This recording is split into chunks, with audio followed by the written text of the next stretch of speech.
Hello and welcome to RCI's Navshikhar channel. आप सभी का आरसीआई के नवशिखर चैनल में स्वागत है। हमारा आज का टॉपिक ऑफ डिस्कशन है teaching strategies for the mental retarded and the associated disability. And to adept this discussion we have our expert doctor Himanshu Das. He is the senior consultant at IGNOU. Welcome to RCI, sir.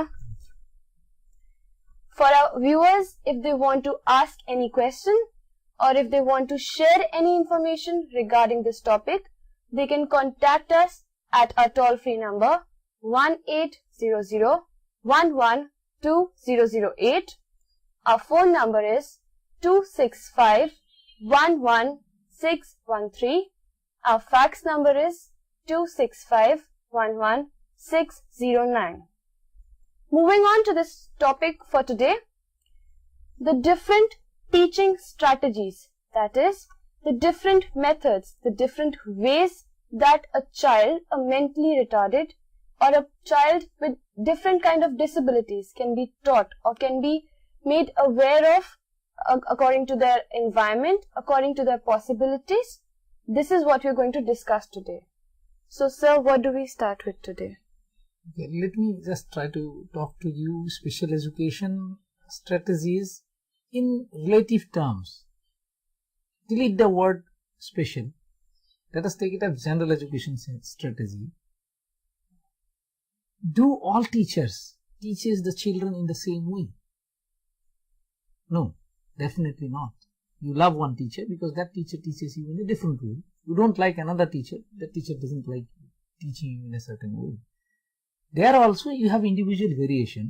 One student likes a particular way of teaching, other student likes different way of teaching. One child may be happy in a lecture mode, the other child may be happy in a practical mode, third child may be happy in a computer mode, fourth child may be happy in yet another mode. For me personally, I would love to have teaching in terms of group discussion, in terms of projects, in terms of debates, in terms of extempore speech, in terms of maybe newspapers, magazines, or study of articles and things like that. So in general education also, if you try to see, we do not have really truly rigid structure of education that these should be the strategies of education.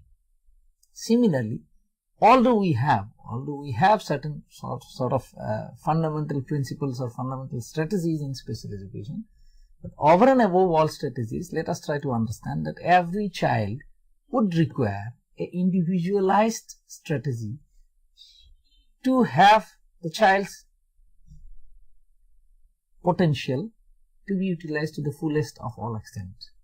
So that's how to cover this topic is a difficult task if you want to talk to it from a practical perspective. However, from a theoretical perspective, it is easier to define. So let us try to look at some examples of practical strategies. I had been working with children with developmental disabilities and learning difficulties. I came across a student few days back. The child had abilities of reading, writing, and reading comprehension, all three different. What do you think? How the teacher was teaching this child? I read, for example, I can read at the level of class 9. I comprehend and at the level of class 2. I can write at the level of KG. What do you think what this student is doing in a regular class or in a special school? So developing the... First question comes, what kind of syllabus this child should be following? For example, I want to study science. Which book should I be using? I can respond at a level of KG. Should I be using a KG book? I can write at the level of KG. So should I be reading a KG book? I can comprehend at the level of class 2. Should I be studying a class 2 book? Or I can read at the level of class 9. Or should I be reading a class 9 book? So many questions would come up when you talk of individual child teaching strategies. So let us all, first of all, take it into our heart that for every child, a special educator has to design individual strategies, individual methodologies, individual modalities, individual teaching learning materials, and various different ways of using those materials. That's how we will be able to complete this topic in reference to our beneficiaries as learners. Or else, simply going along with the rigid framework of the traditional teaching strategies for children with mental retardation or children with developmental disabilities, or for that matter children with mental retardation and associated disabilities, less likely to give us optimum result. So, but like in cases where if a child is there, if there are 10 children in a class and there is one teacher, out of them 2 likes that teacher, that is because the needs and the requirements of those 2 children are being fulfilled by that particular teacher. Right. Right. That is why the likeness has come. But in case if we see this mentally retarded or any of these disabled children, if we talk about, somewhere their needs and their requirements are similar to the other person. Or is it something wrong if I am saying? Are the needs similar, or they vary according to person to person? If you study in depth, you would see one thing for sure, that we try to define special education in terms of special needs. But today, if you go to a good school, a good normal school or good public school, you would find for a good teacher, every child is different. For a good teacher, each and every child is so different from each other that the teacher has got a different strategy to deal with that particular child. So, if that can happen at a sort of a generic level, so for us, as educators or as special educators, it is high time that we define each child as a unique child, each child as a special child. Maybe let us not define speciality in terms of negative deviations, because in our country, when we talk of special need differences, we normally talk of negative deviations, that this person is having lower vision, this person is having lower hearing capacity, this person is having lower intellectual capacity, this person is having lower perceptual abilities, so on and so forth. So let us not define that way. Let us also define it deviations from the normality in terms of positive deviations. You are more creative than me, you are more beautiful than me, you are taller than me, your memory is sharper than me, your intelligence is more than me, your visual capacities are more than me, her auditory capacities are more than me, she is much more better as far as co-curricular activities good, this person is good in language, that person is good in maths, the third person is good in science. So how do you say now who are similars? So nobody as such is similar. Now if you try to look at it from the current development in inclusive education, visit places like Australia, for example, the teacher-student ratio is so low, for them every child in the classroom is a special child. For every child they have specialized strategies, specialized modalities, specialized way of intervention to get the optimum result of the child. So it is an age-based classification as far as Australia is concerned. So 16th-year people, those who are 16 years old, will attend the same class. Some of them might be very good in one subject, some of them might be bad in one subject, some of them might be visually impaired, they might be hearing impaired, they might be intellectually impaired, or for that matter in Australia they might be profoundly intellectually challenged. Still, as 16-year grader, they go to the same class.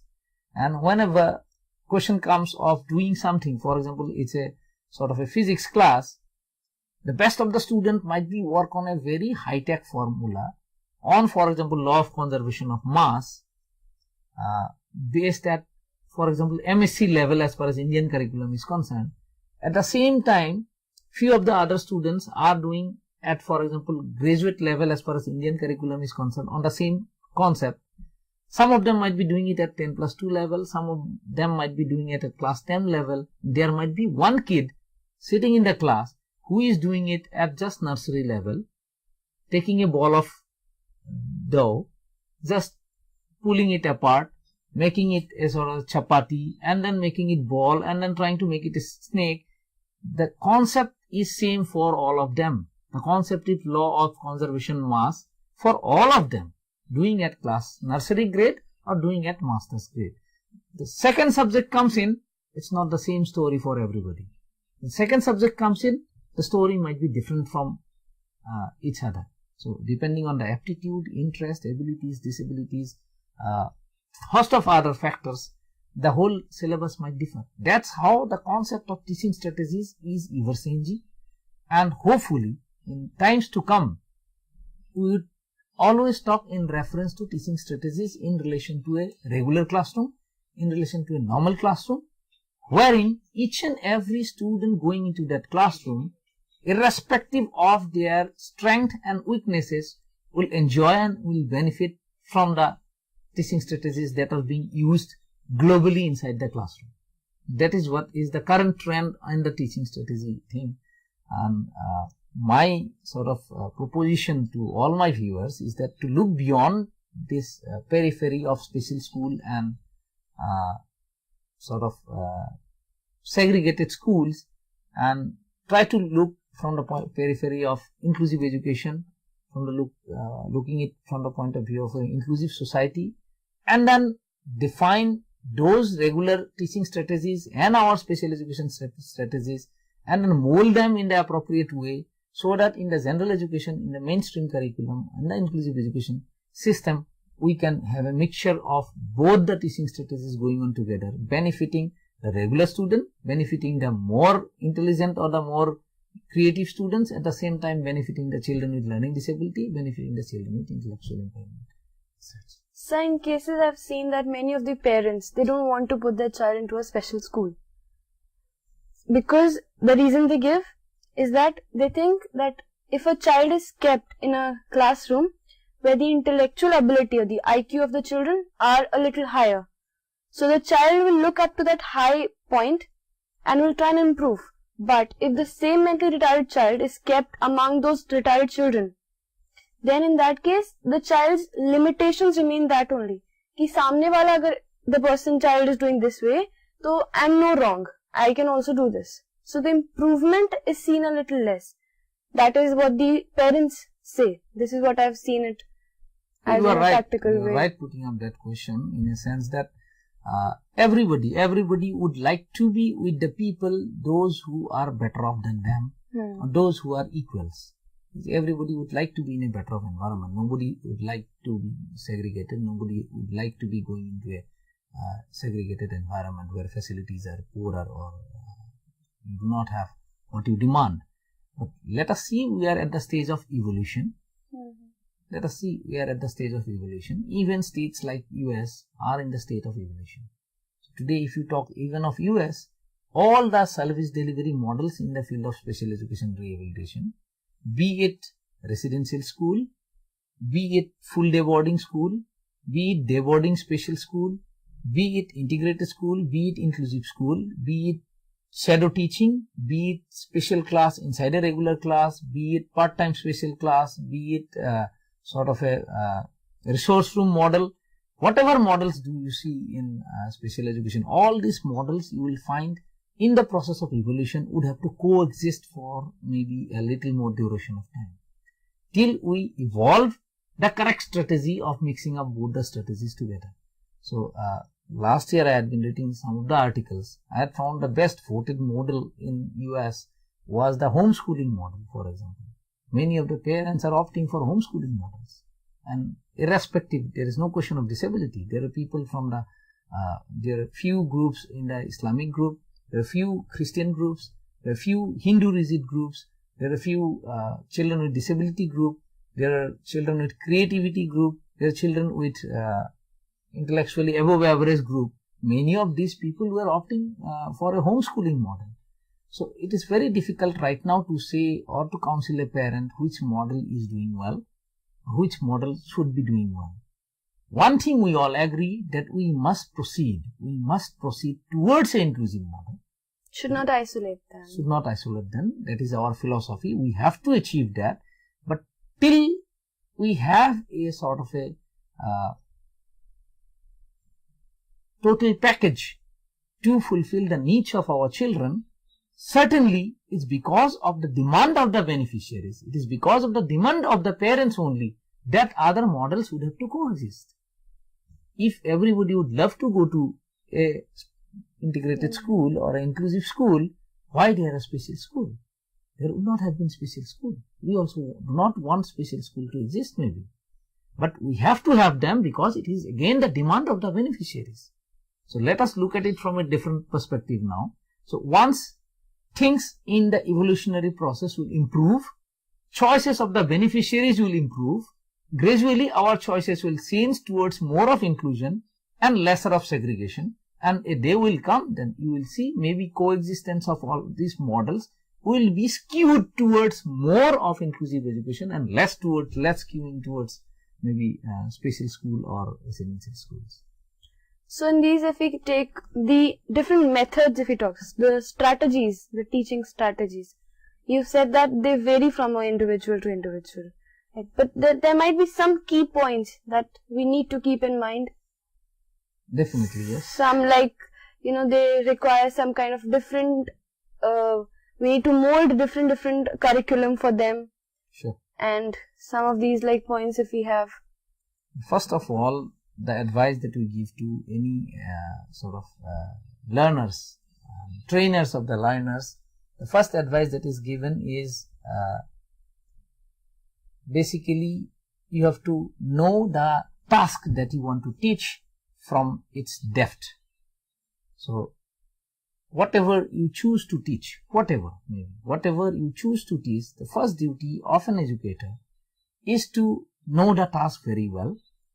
So once you understand and know the task very well, then the first strategy comes up for teaching. First strategy is to divide the task into smaller components. We refer to it as subtask. So once you have subtask in your hand, you know exactly that my child may not be in a position to achieve this task at one go. Let me have this subtask coming up one after another. So I teach my child one after another skill to achieve the task in totality. So again here, the problem is I have a, for example, smarter kid amongst those intellectually challenged kids. For that kid, I might have a simple format of task analysis, wherein I am dividing, for example, the task is making dal, for example. I have simple sort of 3-4 formats of dividing the subtask, cleaning the dal or washing the dal, and then you have cooking the dal, and then at the end, what you call it, garnishing the dal, or tarka lagana, or I don't know that way. You just divide it into 3 components. Now, you have a sort of a slightly different child with more special needs. For this particular child, you may have to have this particular task being divided into further more subtasks. So we'll continue with this topic after a short break. We were discussing about the different tasks, the different strategies that we need to keep in mind while teaching a mentally retarded. We'll continue our discussion after a short break.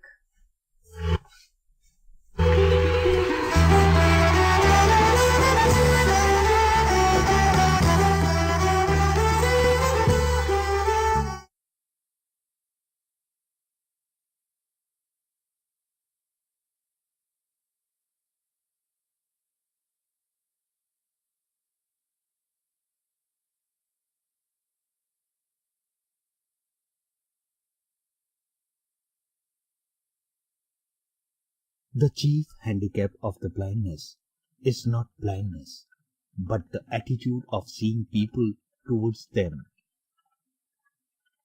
आइए जानने और समझने की कोशिश करते हैं कि बधिरांधता यानी डेफ ब्लाइंडनेस क्या है। बधिरांधता एक स्थिति है जिसमें दृष्टिहीनता एवं सुनने की शक्ति में कमी आती है तथा जिससे विचारों के आदान प्रदान और रोजमर्रा की आवश्यकताओं की पूर्ति में समस्या उत्पन्न होती है। बलराम एक 9 साल का बधिरांध बच्चा है। वो एक प्री मैच्योर बच्चा है जिसका शारीरिक विकास उसकी आयु के अनुरूप नहीं हुआ था।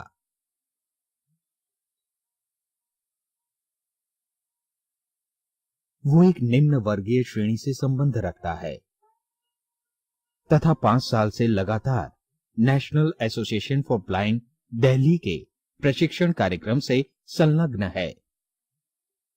इन 5 सालों के अंतर्गत उसे रोजमर्रा के कामों में, हलन चलन में, उसकी शैक्षणिक जरूरतों के अनुसार संप्रेषण द्वारा प्रशिक्षण दिया गया है, जिससे वो इन सब क्रियाओं में स्वावलंबी बन सके। बलराम बिना किसी सहायता के चाकू से फलों को काट सकता है।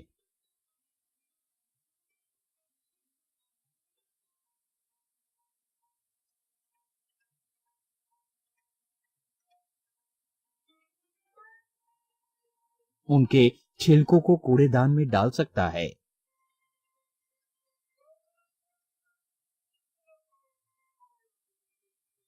अपने बर्तनों को खुद साफ कर सकता है। उन्हें सही जगह पर रख सकता है।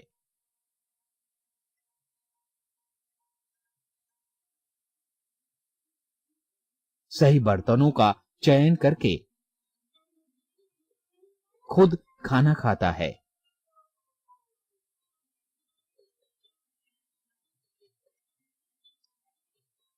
एवं पानी की बोतल निकालकर पानी भी पीता है।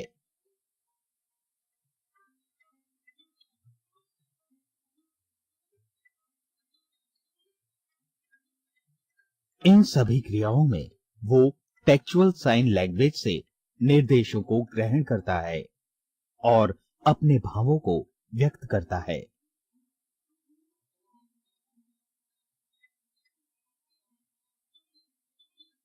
टेलर फ्रेम और ब्रेलर द्वारा गणित, पठन लेखन में भी प्रशिक्षण प्राप्त कर रहा है।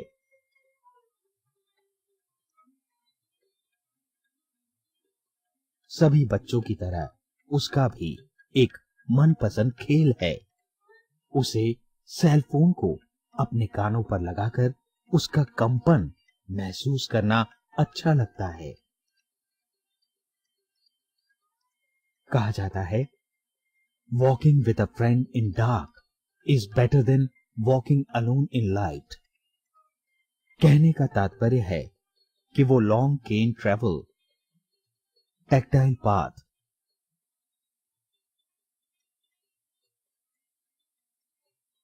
ट्रेलिंग और लैंडमार्क्स द्वारा हलन चलन में भी सक्षम है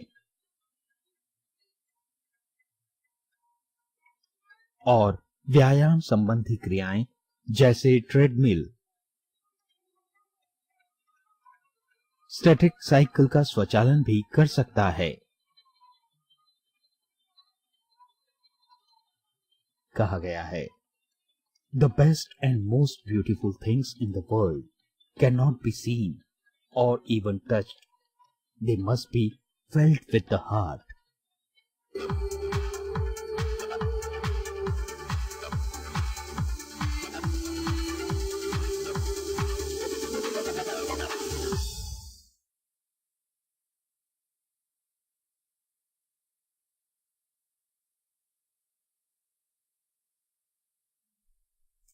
Welcome back after the break.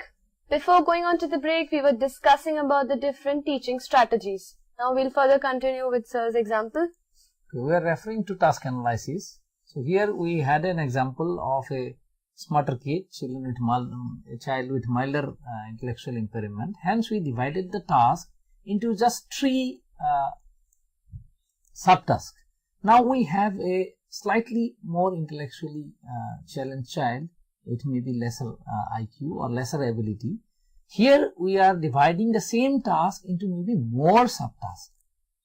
So maybe in due course of time we have a further child with much more special need or with additional disabilities. So here we are trying to divide even a subtask into further smaller component of that subtask. So the rest of the subtasking and dividing a subtask into further subtasks, smaller components, we are referring here to the strategy of task slicing. So what we are trying to say is the first duty of the special educator would be to divide a particular task into various smaller components, and depending on the need and the severity of the child, maybe the division of the subtask, how much you have to divide, how many steps you have to divide will differ, and without this the basic philosophy behind special education would be lost. The first teaching strategy we are stressing here is the strategy of task analysis. Here we are giving you another concept of task slicing, and in certain cases you might have to go in for a task super slicing. Maybe you have a child where the child is having totally struck up with the sort of step of washing the dal. So here you are trying to further subtask sort of the task of washing dal into again like holding the tap in a particular position of the hand, and holding the sort of a ball in a particular position, and then the washing in a particular position and things like that. When you are dividing the task into such detailing of the components, would be referring to task slicing. So this would be the sort of first strategy which we can do by either doing it ourselves or watching a master, or for that matter through a backward chaining of the task.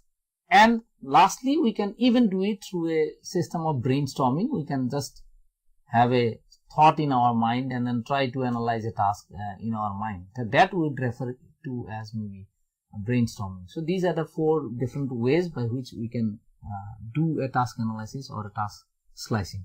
Not a difficult thing, but doing it appropriately, doing it systematically, and doing it compulsorily for every task that we want to teach a particular child is essential to achieve special education goals. So in case of children with mental retardation, if we talk about, there are not only the retardation part if we talk about, there is also a part, they have different kind of disability, like a locomotor disability they might have, or any kind of disability. So does that change the teaching strategies? Yes, why not? I was referring to task analysis. So here I have a child now. For example, I am referring to the task analysis of, for example, just opening this button, for example. You have a child with perfectly good hands and maybe good understanding as well. So for him, I divide this particular task analysis into maybe just 6 components. Now I have a child with cerebral palsy, maybe quadriplegia for that matter. Yeah, hands are non-functional, for example. The fingers are not functioning well. I might get into a further in-depth analysis of the task analysis. So task analysis, I am referring to again, would again differ on the level of severity, would differ on the level of abilities, or would differ on the level of current level of the child, would differ in level of rate of learning of the child. As the child's need would be different, the task analysis strategies would be different. So the depth of task analysis, the strategy remaining same, task analysis for example, strategy remaining same, dividing the task into smaller components, but at what depth we will be dividing the task would depend further on various associated conditions, severity level, and many other conditions for that matter. So if we have a child who's got mental retardation, and a child who has some disability, a locomotor disability, but the child does not have any mental retardation, then in that case, if both of them are included in a regular classroom, or if both of them are included into a special school, which one is going to be better for them? Oh, a very difficult question to answer. Philosophically, it's always the regular school which is better. No one in this world would philosophically say that the special school is better, because that is what we are aspiring to. That is what we want to achieve. That after certain years, and legally even today, both of them must be going to the same class. No question asked. Despite the severity of the mental retardation, even if it is profound, and severity of the sort of cerebral palsy child that you are referring to, maybe a quadriplegic, severe quadriplegic child, despite their different disabilities, despite their different intellectual abilities, they must be philosophically going to the regular class. Now the question comes, which one would be better, depending on which institute is better at a particular point of time in fulfilling their needs. For example, you might have a special school, maybe you say that school is better, might be in that particular class you have a teacher who has studied only mental retardation and may not be much aware of a cerebral palsy kid. So that cerebral palsy might not benefit from that particular class. Similarly, in a school for the cerebral palsy kid, the teacher might be good at teaching cerebral palsy children, and the teacher might not be expert in dealing with the intellectually challenged child. The same situation applies now to the regular classroom. The regular teacher is good at teaching regular students, is not good at teaching these two people. There are more factors affecting You always have problem. Now, how do you identify these issues? How do you sort of tackle these issues? And these are not one issue that you can handle in one go. So there would be lot of other factors, lot of intervening factors, factors at the community level, factors at the school level, factor at the classroom level, factor at the home level, factor at the child level. All these factors have to be individually addressed to achieve the goal of which would be the right environment, or how you can really get on with the requirement of the child. Is there any of example you remember in your... Lot of examples you do come across. You have both sides of the story. You have a lot of children going to the inclusive education classrooms because they felt that those classrooms were better for their child, and then coming back to you after 2-3 years. Similarly, you have a lot of examples of children going to the special schools and then shifting to the mainstream school. But one thing is for sure, which I came out with my PhD studies there, that in none of these models, as of today, that we have ended up with the shopping behavior of the parents. Parents, because of lot of innate factors in them, lot of factors of the child, and lot of factors of the organization, service delivery agency, they do have shopping behaviors. Now, the success of a rehab model, or the success of an educational model, lies in controlling the shopping behavior. So today, if you study any child, irrespective of whichever model the child is going in, you would find one thing for sure, that the shopping behavior has never stopped. So it does mean that the child, irrespective of whichever model the child had been throughout his journey of education, of journey of rehabilitation programs, was not satisfied, because none of these places could actually meet the child's requirement in totality. So I understand it might be a difficult process today, but if we can consider all these aspects the way we are trying to referring to, from the point of view of meeting the need of the child in totality, from the point of view of decreasing the shopping behavior of the person, from the point of view of stopping the triggering factor that leads to changing a particular service delivery model, so there you would find definitely the agencies modifying their strategies or modifying themselves to suit the need of the child. Thereby, in the evolutionary process, we hope that in due course of time we would see success in terms of reducing the shopping behavior, and then parents or beneficiaries getting what they want or what they deserve or what is their right.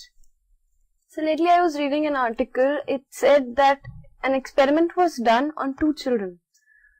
One children had mental retardation, the other was a regular child.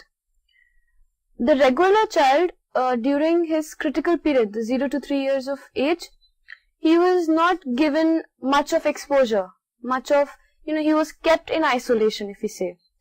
And the child with mental retardation, his critical period was full of experiences.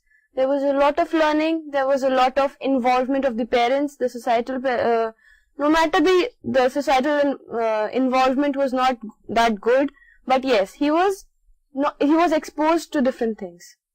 And after the certain age, when both of them were seen, the development was a little less, to be, if we say, if a mental retardation is considered, the developmental rate is a little low as compared to the regular one. But for both of them, it was like similar, almost similar. The difference between them was a little less, because that time, the parental involvement matters also. That critical time was very important for both of them. Definitely, yes, because you see, when you talk of intellectual development, when you talk of neurological development, it is always both part to play equal role, almost equal role, whether it is genetics and the environment.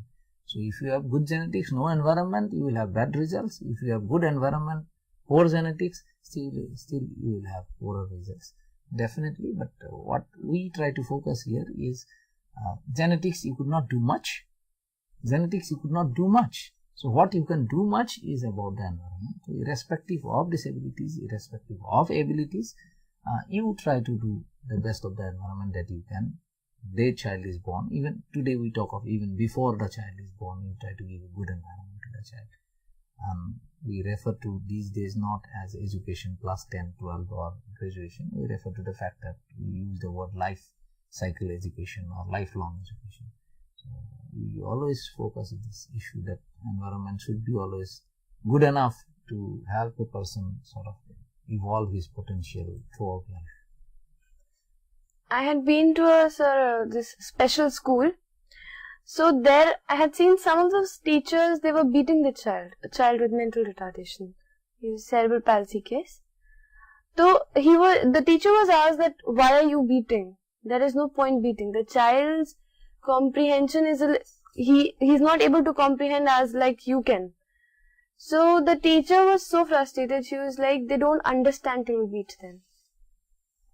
But somehow when we saw the child's behavior, yes, when the child was taught very friendly, the result was a little less. When the teacher became strict, the child was able to learn.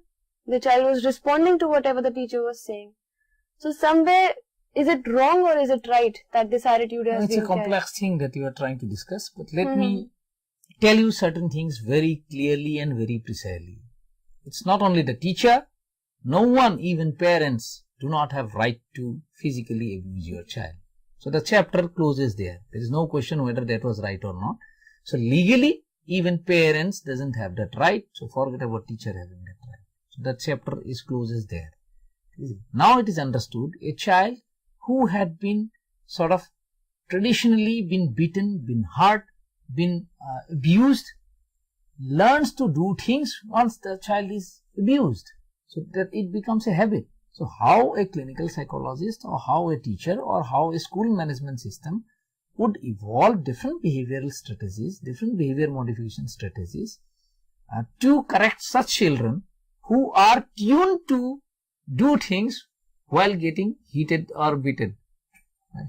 So we must evolve those strategies. So behavior modification is a very complex thing where we have very many beautiful strategies, very many beautiful non-punishment techniques, and we have achieved remarkable success with such children also who had been totally tuned towards hitting, beating, shouting, screaming and things like that.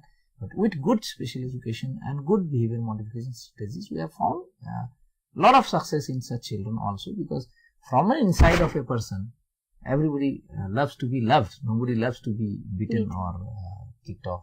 So that way, it needs to be understood that this is out of law. We have no question of discussing on such issues that whether it will be right or wrong if I hit the child and get something done.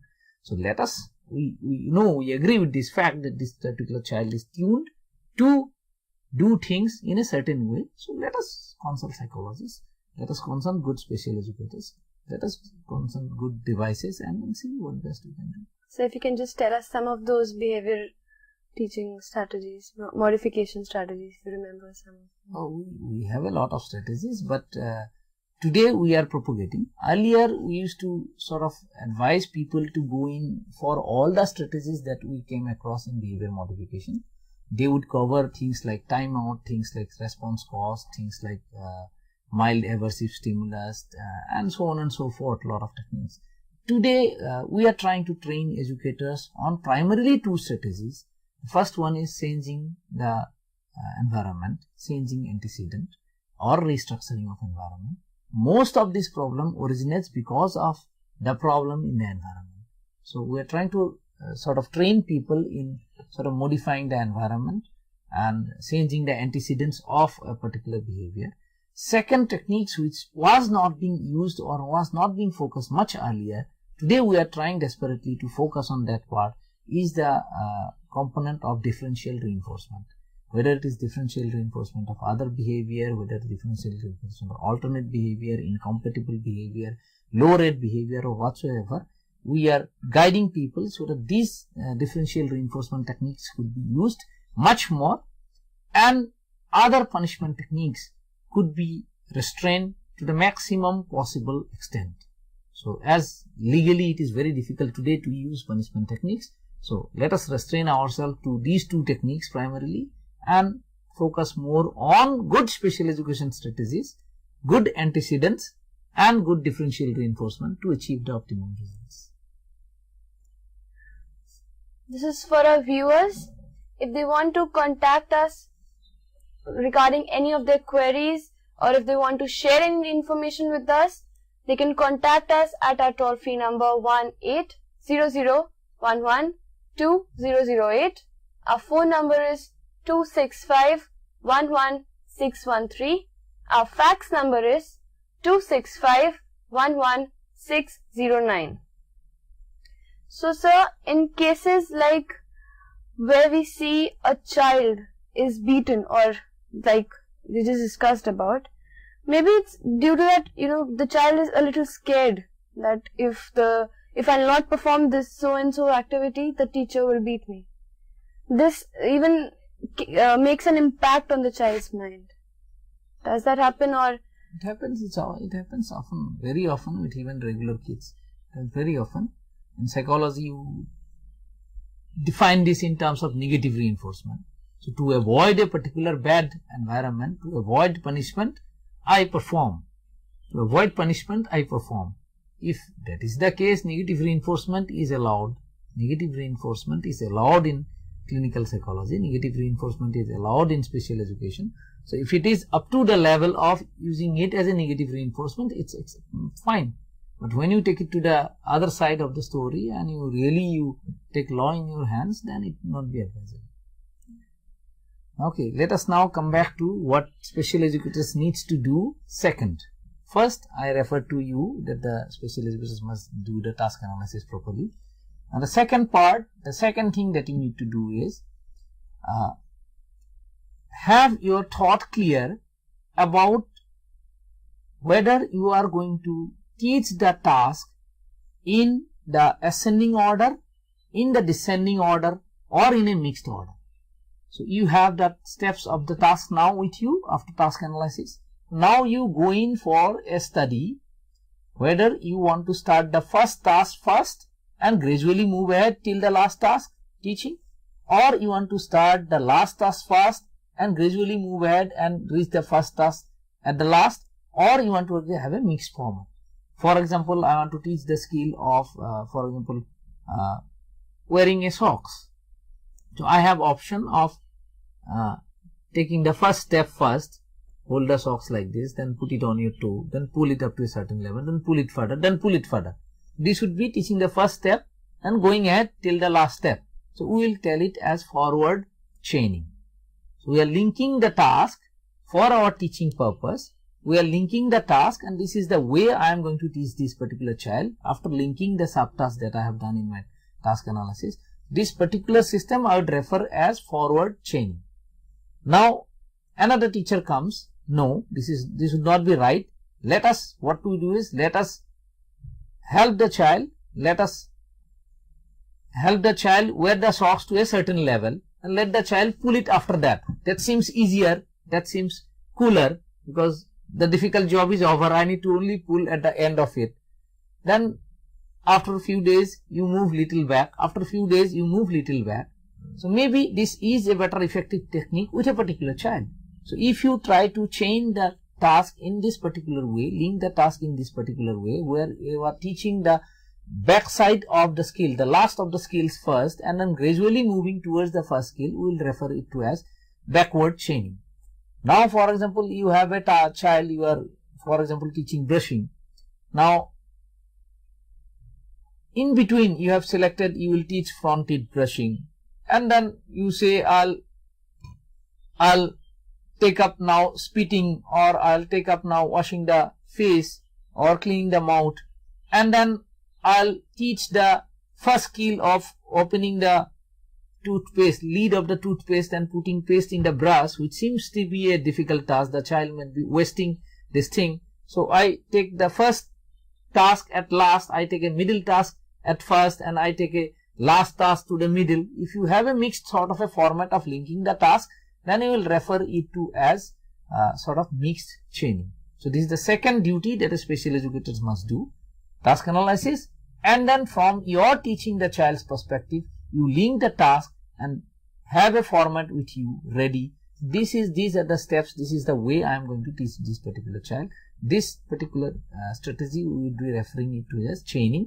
So here we have forward chaining, backward chaining and mixed chaining. Depending on your feasibility, depending on the task, depending on a particular child, you must again sort of devise which particular chaining strategy would be working best for a particular child. So we'll continue after a short break. So we were discussing about the different strategies a special educator needs to take in care. We'll continue our discussion after a short break.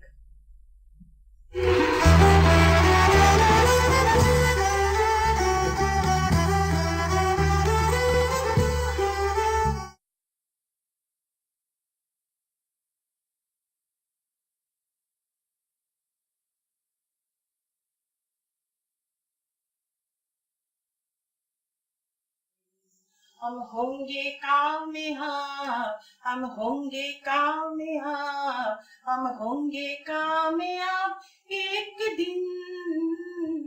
ओ मन में है विश्वास, पूरा है विश्वास, हम होंगे कामयाब एक दिन। We shall overcome, we shall overcome, we shall overcome someday. Oh, deep in my heart, I do believe that we shall overcome someday. We shall overcome someday. We shall overcome someday.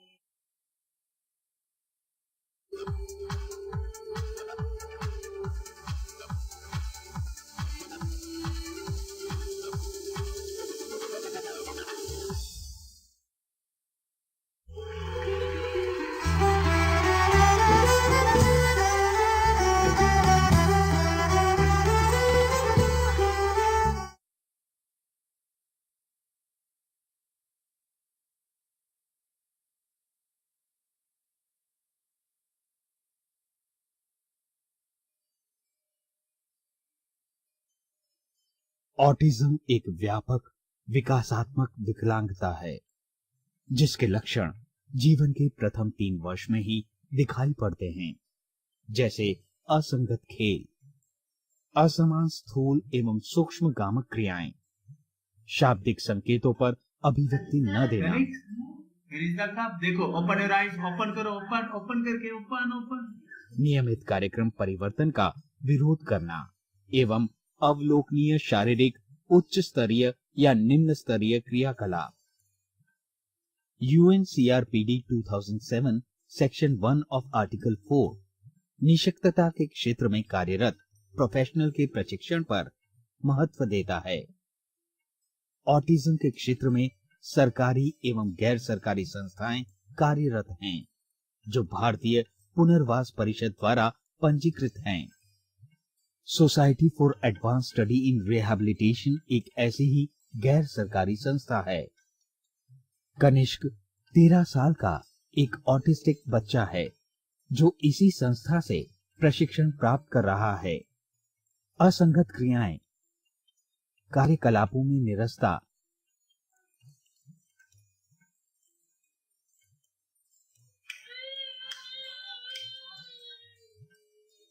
असमान स्थूल एवं सूक्ष्म गामक क्रियाएं जैसे body rocking और finger wriggling उसमें देखी जा सकती है।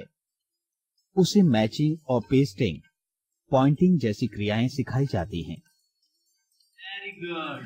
Glass, where is the glass? Glass, very. Cup को टच करो जल्दी से। Where is the cup? Very good. Cup में क्या करता है कनिष्क? टी पीता है। चलो glass, where is the glass? Very good. चलो बाउल की तरह, बाउल जल्दी से टच करो बाउल को। Very good. बाउल में क्या करता है कनिष्क? तथा साथ ही साथ रोजमर्रा की आवश्यकताएं जैसे खाना, पीना, कपड़े पहनना,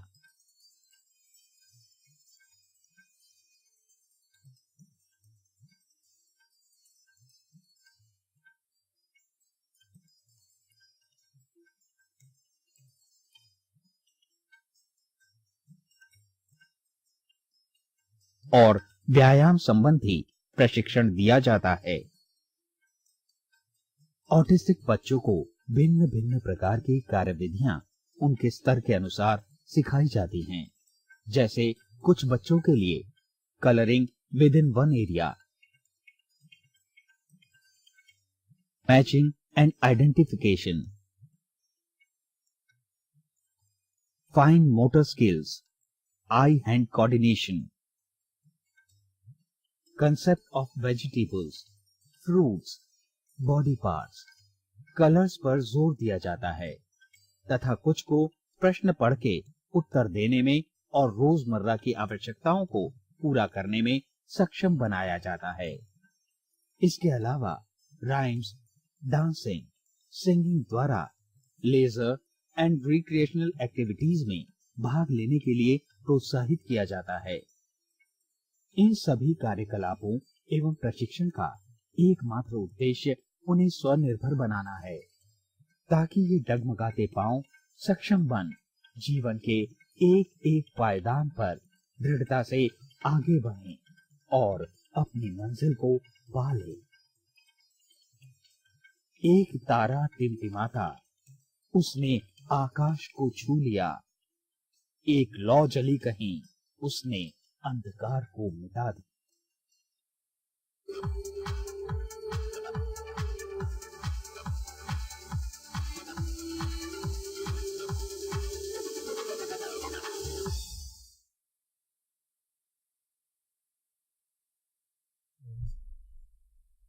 Welcome back after the break.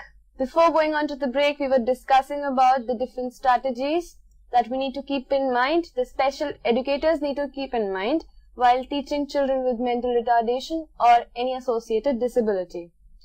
The last point we were discussing about was the ascending descending one, where we need to see how we're teaching a child. Are we teaching from the 1st to the 10th number, or are we teaching from the 10th number to the 1st number? That is how it matters. So now we'll ask sir to continue. Okay, now the third strategy that we are referring to here is the strategy of shaping. Shaping would, let us try to make it simple. A normal kid, we as children, I used to have things like my parents used to say, if you top the class, we will give you a cycle. If you top the class, we will give you a watch or something like that. Throughout the year, we used to work hard to wait for the reward to come in after the end of the year. Now that is less likely to happen with a special needs child.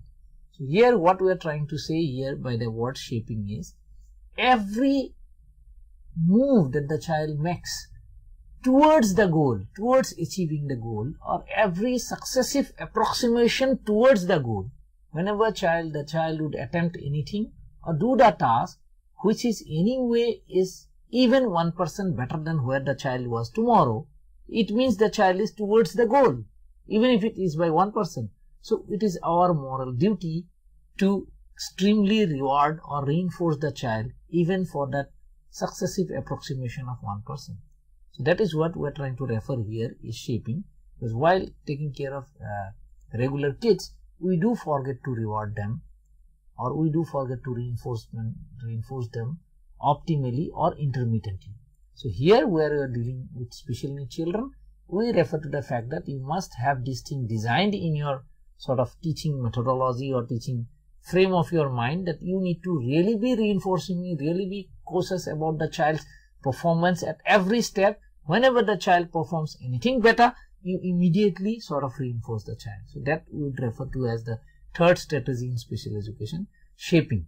So it's sort of normally when you refer to a potter doing some pottery job, the potter gradually sort of shapes the particular pot and then reaches the correct formation of the pot. That shaping doesn't happen at the end when the pot is ready. It happens from the very first step of the molding. First sort of rotation of the wheel, the potter puts his hand under the ball of the sort of clay and gradually sort of shapes it. So that we are referring to as shaping. So as a teacher, you must be cautious enough that you shape your child's behavior through successive reinforcement of every approximate steps. let us now talk of the fourth strategy. I hope viewers should be understanding what we are trying to say, because we have to sort of cover up a lot of things. We are trying to hurry up with different other strategies. The fourth strategies we are trying to refer here is the strategy of modeling, because anything that you want to teach a particular child, it needs to be demonstrated. It needs to be explained. It needs to be practically shown to the child. So this particular thing, we in special education have divided this into three basic steps. First step we refer to as leading, wherein we are trying to say you have to lead. So you take up a task, you do one step ahead of the child and ask the child to see that particular step and do that. You do the second step, again the child repeats the second step. That way you are trying to lead the particular child through your behavior of doing particular task. So you keep doing the steps of a task, one step ahead of the child, and the child observes you and observes you as a demonstrator or observes you as a model. This particular step is the first of the modeling step that we refer to. Imitation is very much followed. That would be the third step. Okay. So the second step here would be modeling, wherein both of us will be doing each step together. In the leading step, I was doing one step ahead because you did not know what to do. So it was my moral duty to show you first what needs to be done, then you were doing. So that was the leading stage.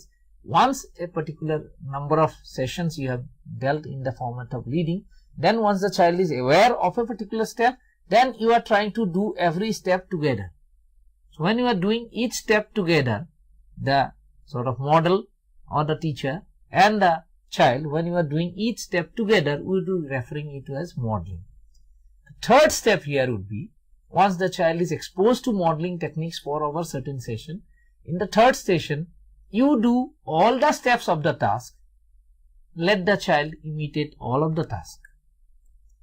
So in all the cases, it is basically modeling. All the cases, it is imitation. But let us in special education define the three stages of learning. In the first stage, a leader is leading you and you are following.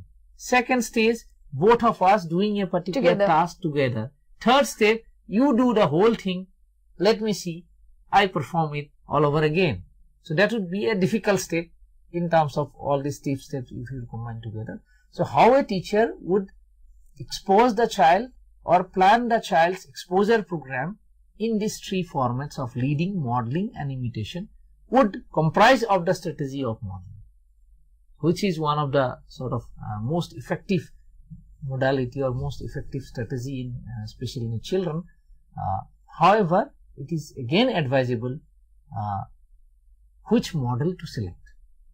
Now a teacher, for example, I do not see my teacher as a dancing doll. I am so afraid of my teacher. I can't see her as a dancing doll.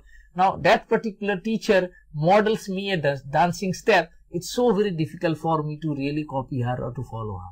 Because in my mind, she is not a dancer. She doesn't fit into my formats of a dancing teacher or something like that. So most of the time for children, peer group, an immediate elder or an immediate peer or an immediate sibling are the best models. So while choosing models, you need to be cautious. Again, you have to be cautious because there are some students who would not imitate a child of their age. He or she would like to imitate an elder. So you have to see that way which model to be used for which purpose, and depending on which model you use and what kind of task you use, further you divide it again into the steps of leading, modeling and imitation. That's how you complete your fourth strategy of special education. So these, like, if we talk about the degree at which the child is having, how much the retardation is present, if we talk about that, then like a child with mild mental retardation, then the level at which we start, like if we start at the level of shaping, is it like that, or we have to start from this beginning of these? Irrespective of severity or disability, the steps and the strategies would remain the same. Now, difference would come in terms of your difficulty of skill level, number of exposure level, number of TLM that you may have to use, number of adaptations that you have to make, or number of demonstrations that you may have to give, or number of practices that you have to make. Depending on the severity of the child, or depending on the level of the child, depending on various associated condition of the child, the format of using these strategies would differ, but these strategies would remain where they are. So you have task analysis, you have to have shaping, you have to have chaining, you have to have leading, you have to have modeling, you have to have imitation. But how many number of times you have to do modeling, how many number of times you have to do imitation, how much of a shaping you have to do, or what level of, how many steps you have to make in task analysis, all these factors, the depth of use of these strategies would depend on sort of the severity of the particular child. Now the fifth of the strategy is the strategy of reinforcement. Similar to the shaping strategies that we have referred to, but however in special education we need to understand various types of reinforcers and various schedules of reinforcement. This is where most of our learners would have problem in implementing reinforcement strategies. Everybody knows that a chocolate needs to be given, everybody knows claps, everybody knows a tap on the back, and everybody knows writing very good or giving a star to a certain thing. But what is a problematic issue with most of our special educators is knowing three basic components of reward or reinforcement. The first component is the type of reward that we use. So we have been sort of having a habituated having form of a reward that we tend to give. One teacher is having a habit of giving good in copies, that teacher would be giving good in copies of each and every other children. That other teacher would be having a habit of saying good to everybody, then the teacher keeps on saying good to everybody. There would be another teacher who is having a habit of giving chocolates or something like that. So that is a tradition which is high time that we stop, because reinforcement technique would be effective only under two circumstances. One is using the right reinforcement or the right reward. A child, for example, I have a daughter, she is very fond of chocolates, so my wife is not there at home, so I have to give her a lot of chocolates, otherwise she would be crying around. So do you think if her teacher would give her a chocolate, she would ever be rewarded? No, because in my daughter's freeze, you already have hundreds of chocolates every day at any given moment of time. So that's how choosing a particular reward is a very important thing. The second thing that we miss out is devising a schedule of reinforcement. Schedule of reinforcement, we are referring to sort of a fixed frequency schedule or a fixed duration schedule. For example, I decide you make 100 chapatis, I give you a reward. This is sort of a fixed frequency. Frequency of your task is fixed. This number of time you perform and I give you a reward. So fixed frequency. Second is the fixed duration. You work for half an hour, I give you a reward. It's fixed duration, which might become boring after some time. So you come down to a different strategy. We would refer to it as variable intervals, sort of variable intervals, varying intervals in terms of duration and varying in terms of frequency. So now I give you a reward after 50 chapati and I give you a reward after 150 chapati. So I keep varying the frequency of the reward. Similarly, I vary the frequency of the duration. So first time I gave you reward after half an hour. So this time I am giving you reward after 20 minutes. Third time I am giving you reward after 40 minutes. So I am varying the duration so that the attention is sustained. That also depends on the work, the kind of work we are giving. Definitely. Kind of work and the type of the child, level of the child, so on and so forth. Now, most important component again here is what we miss out normally is the procedure of fading of rewards. So we know there is a strategy in special education, we call it fading. So fading is removal of our support. We will come back to that later. But fading concept is also applicable in reference to fading of rewards. So as a child, you got tuned. I came across a child. Whenever you ask the child to say any color, the child says red color. I kept on teaching the child for over 15 to 20 days, trying to match some other color, this color, that color. The child would always say red, red, and very happily the child would say red. I went back and asked the teacher. Then I got to know for over 1 year the child was learning red color, and the child has been getting reward for saying red. So this was not faded over a period of time. Now the child sees red as a sort of a modality to get any reward. The child was failing to learn other skill because the child had inbuilt thing in his mind that I'll get a reward once I say any color as red color or something like that. So fading of this reward. So while you are sort of strategically using reinforcement strategies, you must keep these things in your mind. The first thing that I referred to while using reinforcement is the type of reward that you use in reference to a particular child, the selection of the reward.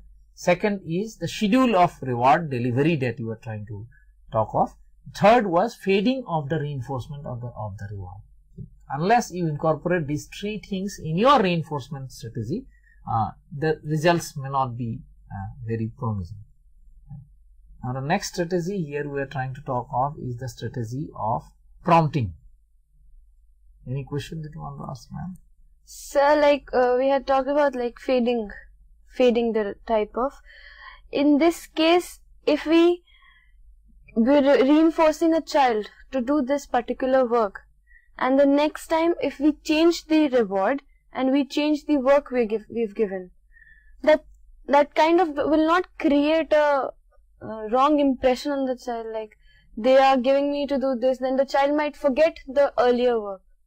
That is what we are trying to say, educators, that you need to learn the techniques of fading well. How do you fade? It's not that overnight you fade. Till tomorrow I used to give you this many rewards, and from today I say ki no, you don't get reward for doing this, you get reward only for doing this. That is not the way you fade. So fading is a strategy which has to be planned by the educator well in advance. Initially, for this many response I used to give you reward. For gradually I increase the number of response, or gradually I increase the duration of response, and gradually I also change the type of reinforcement that I was using. So initially, for example, I was giving you chocolate, then gradually I had tied up chocolate with maybe very good and clap. Gradually the chocolate is reduced, but the very good and the clap remains. After a certain amount of days, the chocolate is vanished. Now only very good and clap remains.